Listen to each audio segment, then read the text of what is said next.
very much for staying here with us on the Joy News channel. My name is Nathaniel Attoh, and I'm glad to welcome you to this special edition as we have a very critical conversation ahead of the November elections for the Ghana Football Association. Now, this guest of mine is one who has functioned within the football space on different spheres. When it comes to the supporters front, he has led Accra Hearts of Oak's National Chapters Committee as its chairperson. Away from that, he's risen to the highest height in terms of administration, serving as CEO of the same club. Away from that as well, he has played a very critical role in the marketing communications space when it comes to sport. I'm talking about that very historic sponsorship that was landed for the Black Stars, with Goldfields shaping the dream of qualifying for the FIFA World Cup. Away from that as well, he has also served as a FIFA instructor marketing, where he has gone to various football markets on the continent to improve and build the capacity of persons who are functioning within the football space. Currently, he's a sports administration professional. And he's got thoughts, especially considering the fact that during his journey, he also stood or put himself up for the presidency of the Ghana Football Association. This afternoon, on this special edition, as we go to the top of the hour, 3 p.m., we're getting close to Neil Armstrong Motagbe, who has some thoughts, especially because of the developments within the football space over the past few weeks as we build up to this very critical election that will look at the leadership of, or what would determine the leadership of the Ghana Football Association for the next 4 years. Neil, thank you so much for your time. Thank you. Wonderful having you. Nice being here. Yeah. Look, it's been a very dramatic few weeks when it comes to the run-up to the Ghana FA elections. Now, you also had a similar case, and that is because you were disqualified on certain grounds, which makes it similar to what is happening now. Take us back to that story. Well, it was the year was 2011, and thanks for having me to share a little bit of my experience. You know, today I can smile about it, but it certainly wasn't pleasant. So I can understand in what you say there's been some drama around the FA elections, but if you cast your mind back to the fact that this is 2011, 12 years ago, if my memory serves me right, I was probably together with my friend and brother Vincent Odote, probably, if not the first two, one of the very early ones to taste the bitter pill of disqualification. You know, the experience was not pleasant at the time. Still evoked some unpleasant memories, but for me, it was more of the lessons learned. And for me, every experience that I go through, it's not too much about how I feel. In the moment, you feel some emotion, but beyond the emotion, you feel what lessons are there to learn. Before I put myself forward to stand for FA president, I had been approached by a number of the clubs. Club representatives had called and had meetings with me and said, Neil, we think that given your contribution to the football space at the time, you should put yourself forward to stand against your friend, Mr. Nyantechi. I pondered over it a little bit, and because of the weight of some of the personalities who approached me, I felt that there was a credible enterprise that I should engage myself in. And so went through I don't know whether you attended it, but maybe I'm sure somebody from Multimedia attended the launch of my campaign at the International Press Center near the British High Commission. Launched in a big way with a manifesto, with all the branding and the glitz that you could imagine. Only for me to, when it came to the actual work of getting my nomination endorsed, I then realized that this enterprise was not too much about glitz. It wasn't too much about flash. It wasn't too much about making public statements. It was very much about understanding what was on the ground. And although I had been approached by persons who were delegates to the Congress, who gave me the vim and the belief that this was a project that I could embark on successfully, when it came to time for them to sign my forms, and mind you, at that time, you needed to get 10 members to nominate you. This time around, I think it's 5. But at that time, it was 10. It was a very, very difficult task and experience. People who had come to me saying, Neil, go ahead. We are with you. We will sponsor you. We are supporting you. I wasn't finding anybody. So the first lesson to be learned from the political experience within sport is do not trust those with the electoral power. Is that it? For me, it's not about do not trust them. It's about test the waters. Test the ground well. Don't just believe. So you hadn't tested the ground? No, I will admit it clearly that for me, it was maybe a bit of naivety, all right, and belief in the words that I was being told, the impression that I was being given. Okay, I also had a belief at the time, or a view at the time that I had been very instrumental in supporting Mr. Nyantakyi at the time in his role as FA president from around 2005 going to 2006. The sponsorship you mentioned about Goldfields, which we engineered through EXP, was at his time. That's after Nyaho Tamaklo had gone off and the FA system now moved from what it had been, where the government would bring two personalities, you have a management committee. It now came into an elective system. So we'd been very supportive. I'd been very supportive. And I did a lot of work with Kwesi. So my submission to friends around us was we had gone to the World Cup in 2006 on the back of the Goldfield sponsorship and repeated the feat in 2010, all under the leadership of Mr. Nyantakyi. And I felt that, you know, when we were growing up, we had some of these idiomatic expressions. And one of them was, go out in a blaze of glory. There's even a song, I think, sung by Kenny Rogers, let's go out in a blaze of glory.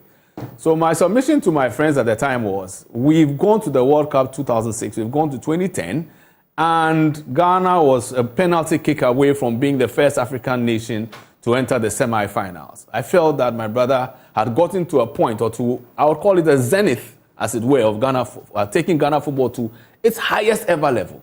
Go out in a blaze of glory. Okay. Maybe I didn't articulate it strongly enough. Maybe it sounded like I was playing or I was joking. Because did you have conversations with Nyantakyi about directly? This?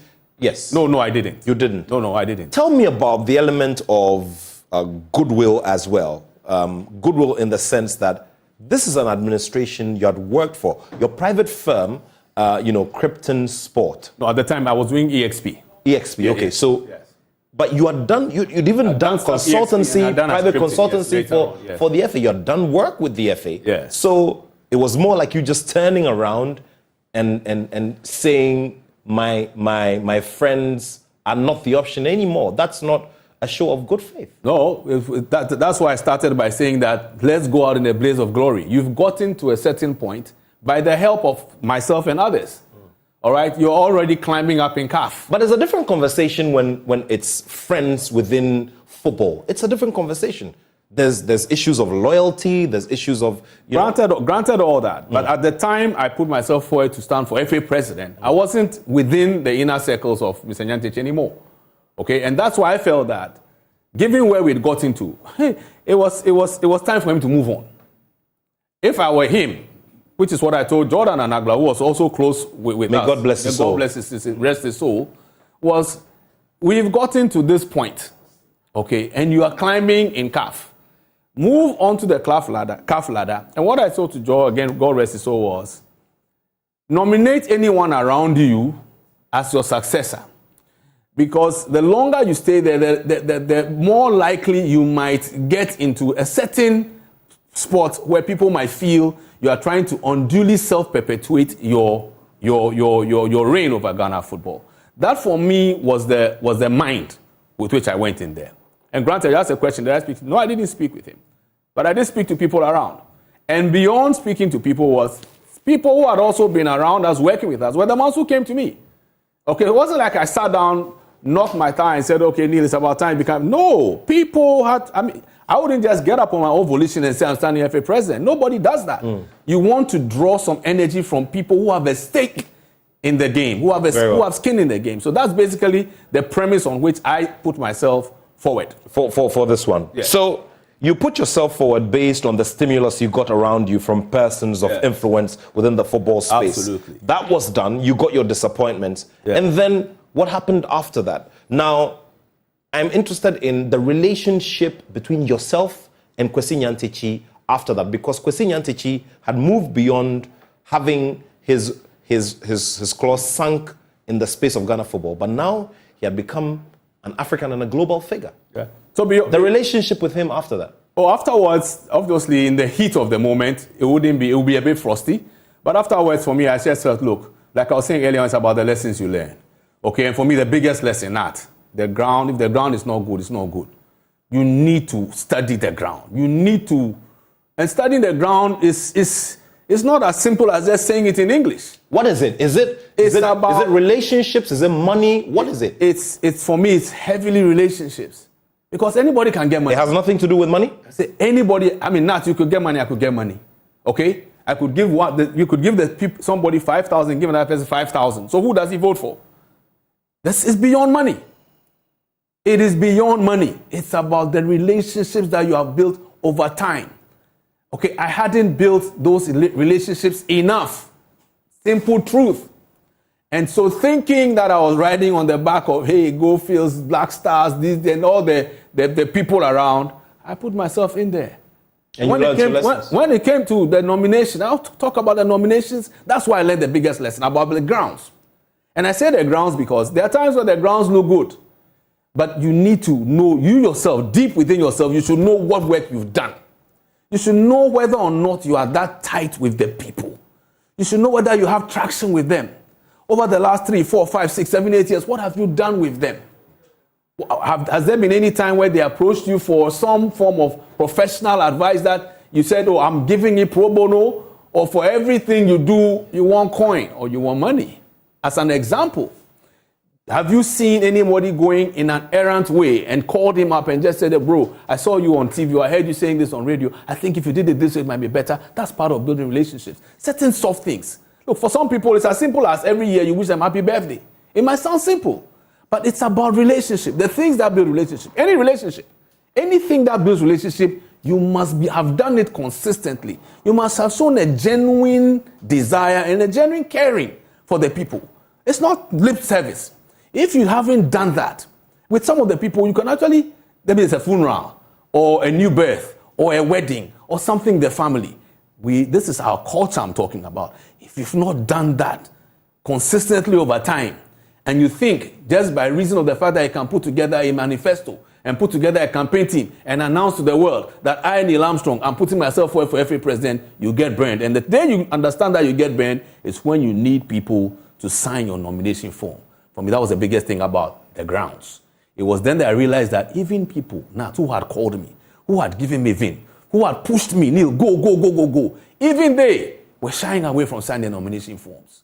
You call them on phone. I sat at the FA, close to the FA secretariat, parked under a tree on the last day for submitting the nominations, and called people who had said, Neil, go. Neil, we are coming. We're on our way. And I started from 12 noon. I started earlier on. The days leading up, I just felt, once I had gotten assurances from these guys, they wouldn't fail me. The truth of the matter is that they failed me. And that's why I say it's more about the grounds. Did that break your resolve 300% or fully for putting yourself up again? Because since then, I haven't heard you make any comments about wanting to put yourself up again. It didn't break my resolve. What was it that took your attention away from vying for the presidency of the Ghana FA? I decided that I needed to build the kind of traction I spoke about. And so I started building that traction. And that's why you wouldn't see me putting myself forward for anybody, because for me, traction is built over time. I also had other pursuits I was pursuing at the time. And then later on also went into a further course of study. So and the thing, you need to be focused on this group of people, otherwise you'll slip. So for me, rather than dissipate my energies doing 2, 3, 4 things at the same time, I said, let me focus on some of these other things and still remain relevant to the people. And how do you remain relevant? Only we need some sponsorship. I'll do a proposal for you. If you propose, I speak Ghana small. We all do. Yeah, we all do. Yeah. So those little bits I've just spoken about, getting and dear to them. Not because I think I must be FA president by all means, but I believe I have a contribution to make. Whether it's FA president or not, it's not too much of the matter. At the time, I felt that was what it was. But going further down the line, you find that you can still make a contribution whether or not you hold an office. Whether it's EXCO or FA president, the people who know your worth, if you position yourself well, they will bring you in to contribute. And whilst you're making that contribution, When it is that people come up again to tell me, Neil, go and stand, I'll still check and say, how strongly have I worked myself into the fabric of the tapestry of our football delegates? This is the delegates that decide. All right, and then there are influencers of the delegates. So there are people who influence the delegates who may not be delegates themselves, but their voices carry probably more weight than even the guy with that thumb that is going to paste it there for you. All right, Neil. Are you still interested? I mean, it's late in the day for the 2023 election, which comes up in 2 months' time. Are you still interested in leading the Ghana FA? Well, I'm interested in helping Ghana football. If it leads me to the place Neil, of leading... No, I'm just saying Neil, to you... Are you still interested in leading the Ghana FA as its president? When the day comes, I'll decide. I might not. But for me, it's not the be-all and end-all. That's what I'm saying. It's not the be-all and end-all. So for me, it's about what you want to do. Obama said it. That is about what you want to do. Barack Obama I'm speaking about. So when he said he wanted to do, but as you do, all right, you become. So it begins with doing. I'm no longer thinking about what I want to be. It's what do I want to do? What do I want to do for Ghana football? What do I want Ghana football to be? So whoever is the president, I offer my service. I say, look, this is my mind about what Ghana football could be. I see your vision. I see where you're going. I want to make a contribution. In the process of making that contribution, you are getting strong with the people, but you are more importantly making the contribution you believe you must make. Now, if you work with that mindset, at some point, you wouldn't be the one to say you're putting yourself forward. The people now genuinely, I use the word genuinely, will say Neil has made such a contribution to our football. We think that he should be the one to lead our football. Very well. So I will take it on one leg because you gave us two options. That it could happen and it could also go the other way. So I would rest on the one where it could happen. So Neil Armstrong Motagbe could put himself up for the Ghana FA presidency in the future. Yes, I could. Very well. Yes. I'm glad about that. Yes. Let's also now talk about you and serving the current administration led by Kurt Okraku. You've talked about wanting to always put yourself up there, bring your ideas on board, irrespective of whether you are the one in the saddle or not. That's right. What have you contributed to this current administration? Oh, heavily advisory, sometimes subtly, sometimes overtly. With the Ghana Football Schools the Ghana Football School project, for example, President Kurt asked me some thoughts or views about it, and I rendered those thoughts and views. I've done several training programs for the current administration, went around the country on a regional tour, teaching our administrators, Division 1 clubs, Premier League clubs, some of the clubs in the regions, on how they could configure themselves to make some revenues out of their prosecution of the football agenda. I've also supported the communications outfit of the FA in some of the work that they are doing. So in brief, those are some of the areas that have made a contribution to this particular administration. So you have contributed. There's a lot of talk that has gone around about the true impact of Kurt Okraku's administration, what he's done so far. I mean, in terms of developing the game, in terms of putting the structures right. Where do you stand regarding that? Oh, I stand in a place where I look at where Ghana football got to in 2019 when the number 12 expose hit us. I say hit us like a volcano. From the pictures that we saw, you had 77 of our referees. I think I got the figure, either 77 or 78, but some minimum 77. All apparently going through a certain test of what I'll call integrity. And again, per the pictures we saw, they not measuring up to the standard expected. Referencing what we saw, because the law also has its place when it comes to evidence. I'm just referencing what we saw. That for me was one of the biggest blows to Ghana football, because the referees are supposed to be independent arbiters of the game. So if it is that they are found to have been compromised, then it means that we have a challenge at the level of sporting integrity. You go to a football game with a certain excitement, you go with a certain expectation, you go with uncertainty. Uncertainty. The suspense of attending a game is part of the product or the entertainment product that we call football. going to the stadium not knowing who is going to win, going to the stadium not knowing what's going to happen.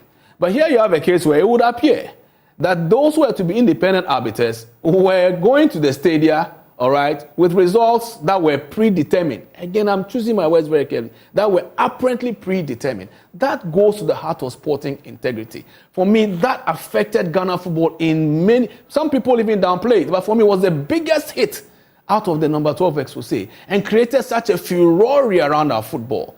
Our Ghana Football Association Secretariat was described as a crime scene. How much lower can a brand sink? A brand sinks to that level, and FIFA step in and say, based upon all that we see, based upon the calls from the government of Ghana or government of the day, let us set up a normalization process. So normalization came in, and after normalization, you have Mr. Keto Kreko elected as president of the FIFA. But look at the background on which he comes.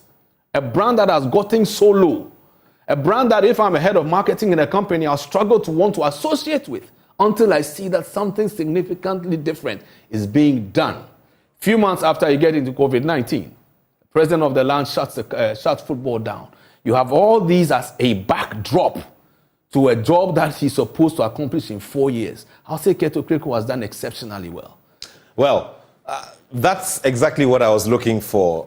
Neil Armstrong Mortagbe says Keto Kreko has done exceptionally well. And it's here on the Joy News channel as we bring you this special edition in this conversation with sports management professional Neil Armstrong Mortagbe, whom you mostly remember from his role as managing director of Accra Hearts of Oak. Well, there's more to discuss in assessing the current administration and also looking at the recent happenings within the lead up to the Ghana FA's election, where one candidate has been, disqualified. All of that and more coming up as we bring you this special edition. Remember, today we're going up to the top of the hour, 3 p.m. This is a special edition of Sports Today with me, Nathaniel Attoh. Stay with us.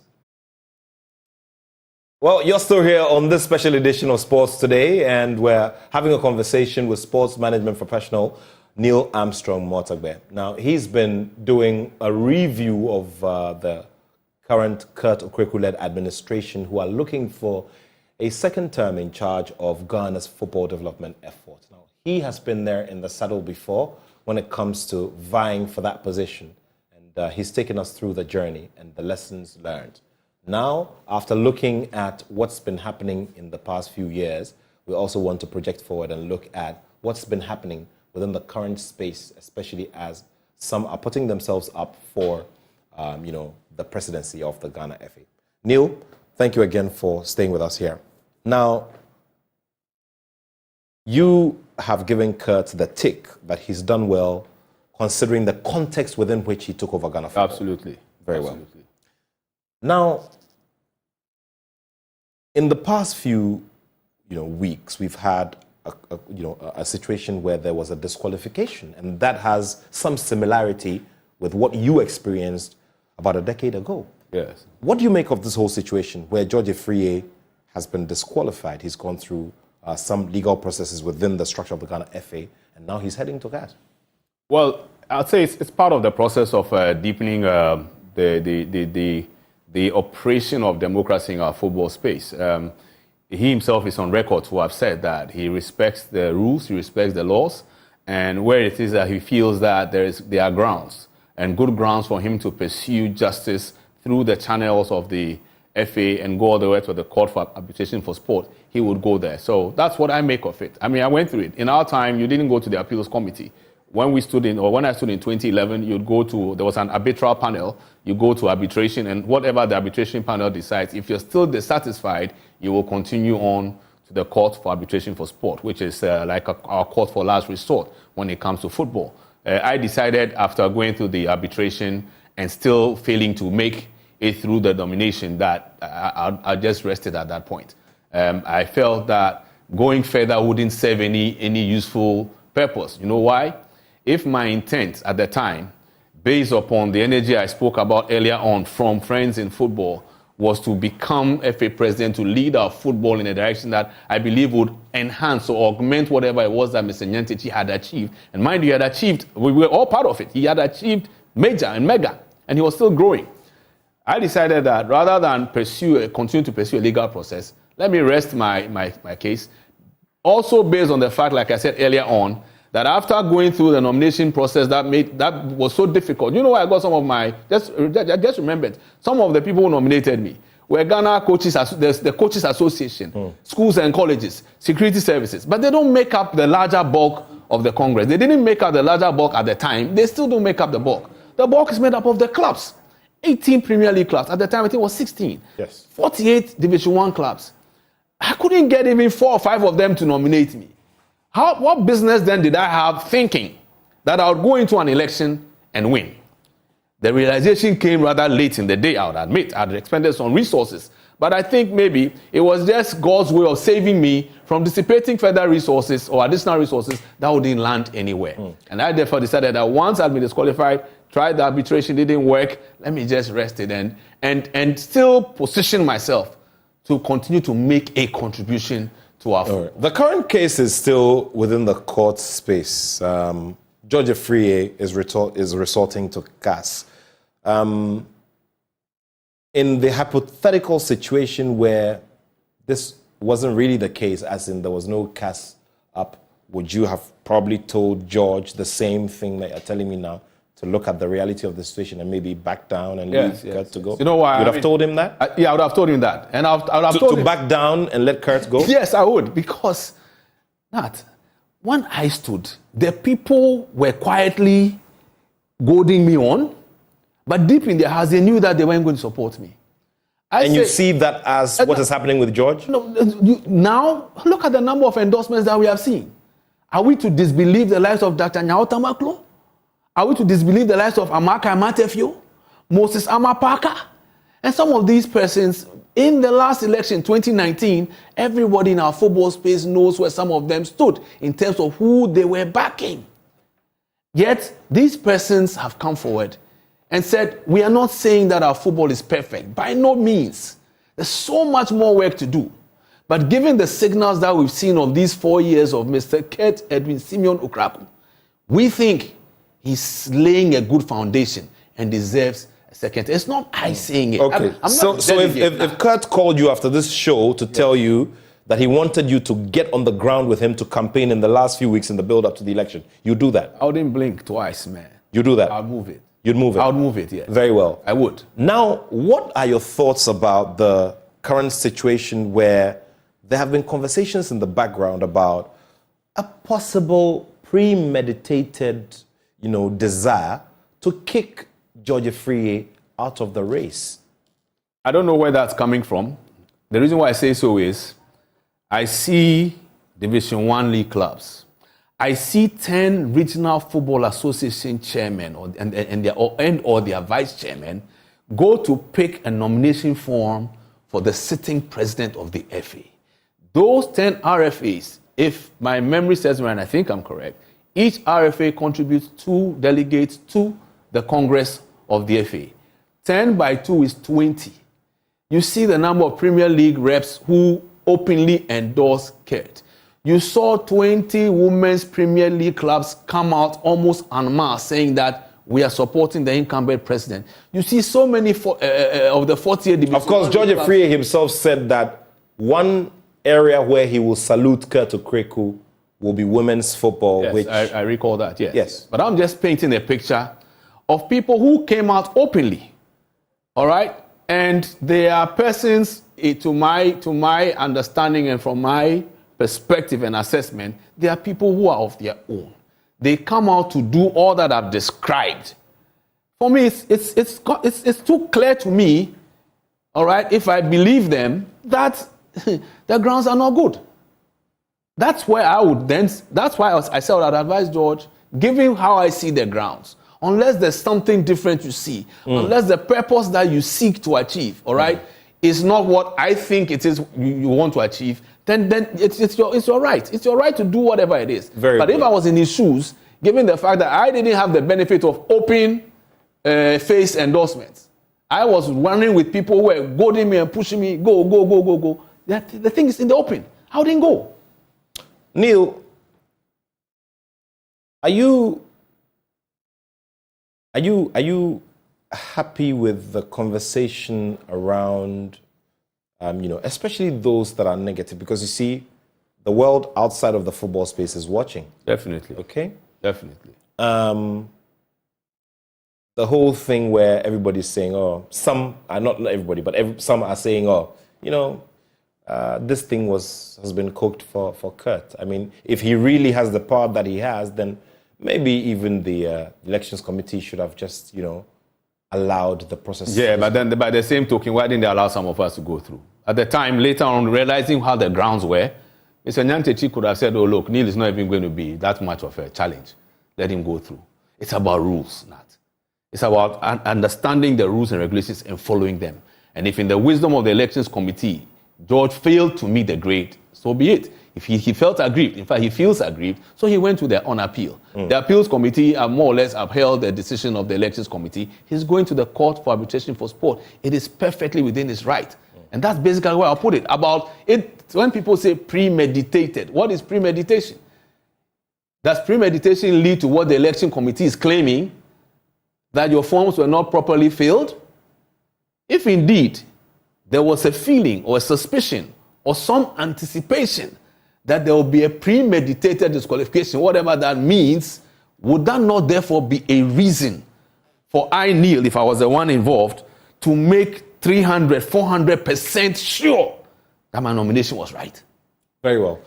Now, let's look at this area from a pure marketing communications point of view, where corporates are out there monitoring what is happening within the space between now and when the final ballot is cast, that a case has gone to CAS. Now, for the Ghana Premier League itself, only in the last 72 hours we heard CAS throw out a case that was brought before it by King Faisal Football Club wanting to be reinstated in the Ghana Premier League because they thought that they had a case. Well, it's been thrown out. The Ghana FA has been exonerated, if I may put it that way. But these legal issues that pop up from time to time, from the marketing communications point of view, where brands are sitting back and watching, how much damage is it causing?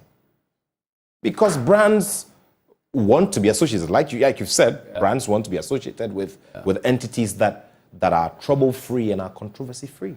I think that, and I referenced the picture of the place where football was before Kurt took office.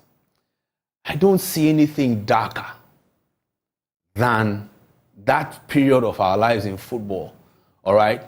And if I don't see any occurrence, the legal issues being one of the examples, being darker than where we had gotten to. But in spite of where we'd gotten to, in spite of the COVID-19 concerns that brands will still have, in spite of the fact that football was shut down for several months because of COVID-19, Kurt took our total sponsorship, that's in numbers of sponsors, inherited at 4 to 24. It's 20 additional sponsors, in spite of that negative perception at the time. This is in 2019 going to 2020.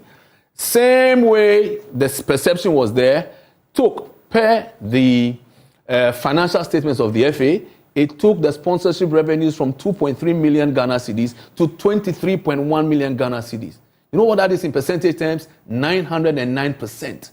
If, with all the background that I described, this FA led by Ms. Okreku could get us 909% incremental revenues in sponsorship, I don't see that these legal issues, albeit to some extent painting some negativity around the FA, would affect the FA in a way where FA cannot continue to solicit and get corporate Ghana to support. That's my view. Let's take a look at the look and feel.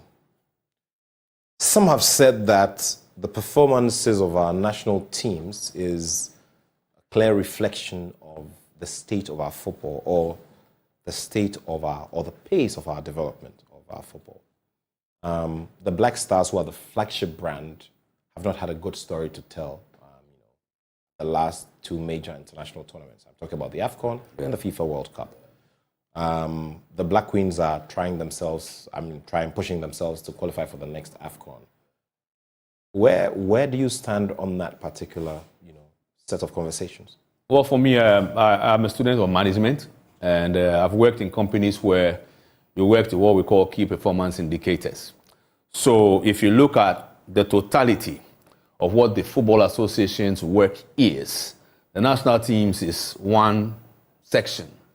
You've got... But you do agree that the national team and its exploits, to a large extent, gives you high ratings, especially for the external space, who also have a very big say in whether or not you're doing well. I'm not discounting the fact that especially the senior men's national team. Yes. Okay, that's that.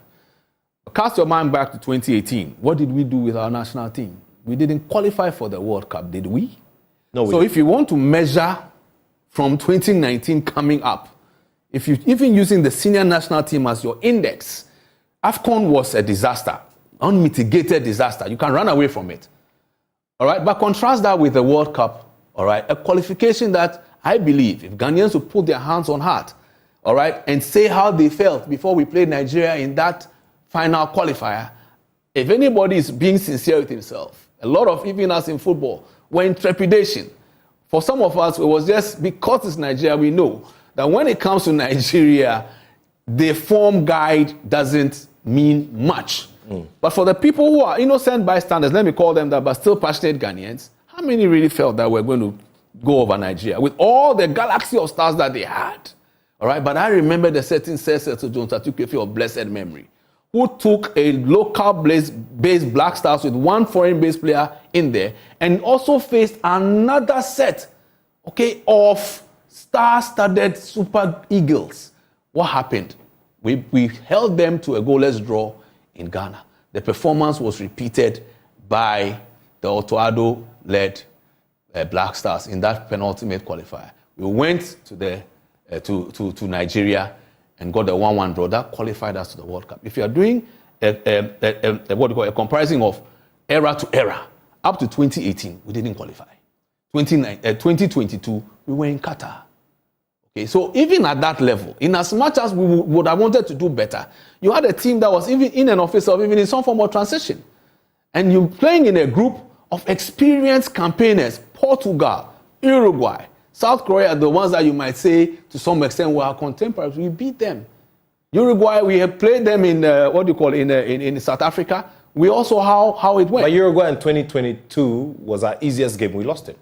It was our easiest game. Why would you say? On what basis would you say it was our easiest game? Well, South Korea gave us a tougher test than Uruguay, and you know that, Neil. No. For me, it's not about me knowing that. We're talking about that in football terms. It's a claim you're making. I'm saying that on what basis? I'm not making a claim. We all saw the game. How do you say Uruguay was an easier game? South Korea were a tougher test for Ghana at the FIFA World Cup than Uruguay were. I don't understand that.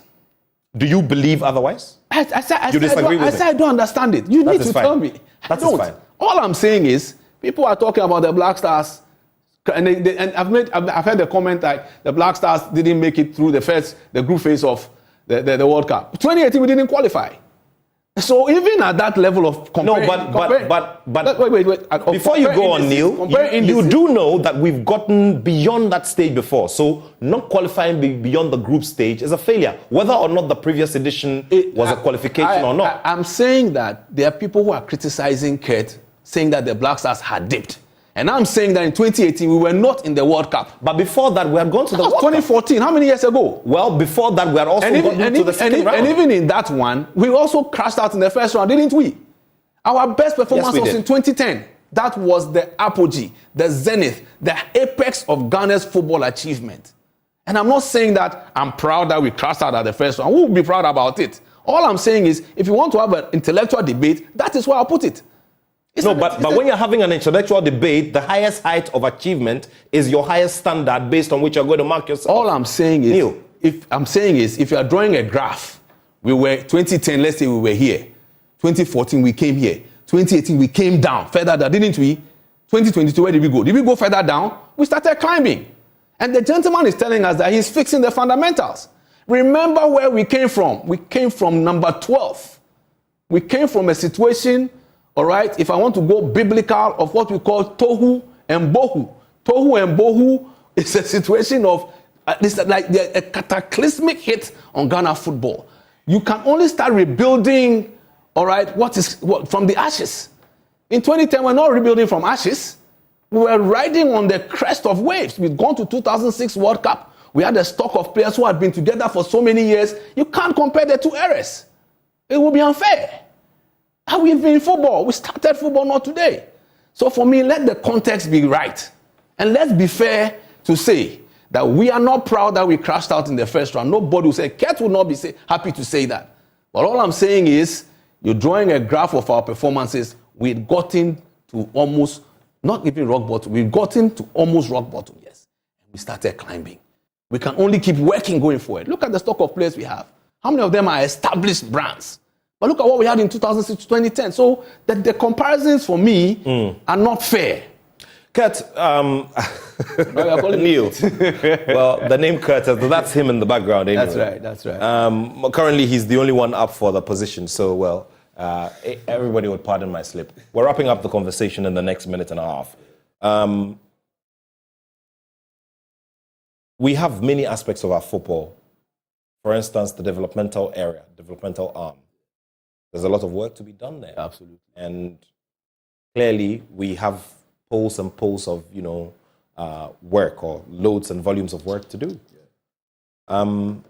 If you were having to speak to me, and I'm still not clear in my mind regarding the direction of the Ghana FA under its current leadership, what would you say to me in the next minute? What I'll say to you is, this FA has worked over the last, I'll even say 2.5 thereabouts years. It's a 4-year mandate, but the COVID-19 took a chunk of it away. I'll say to you, we are building on fundamentals, or we are fixing the fundamentals. And those fundamentals require a clear understanding of the true needs of those who work at the building block stage. And by building block stage, I'm talking about the coast football people, the Division 3s, the Division 2s, because they give us the young ones that will now grow into the bigger ones. In fixing those fundamentals, we would have hiccups along the way. But those hiccups are the reason why we don't believe that in the next 4 years we cannot rise to become the African powers that we believe the Almighty ordained our talent to be. And because of that, support us to rebuild our football to a point where that passion of the nation actually evokes the love that should be for our football. Neil, thank you. It's been great having you here. There are more conversations to have about our football development. In the coming weeks, we're going to have a major thought leadership event, and you're one of our resources coming up. Thank you so much. Thank you all very much. I've been having this conversation with Neil Armstrong Motagbe, who is a previous candidate for the presidency of the Ghana FA. You should have said disqualified.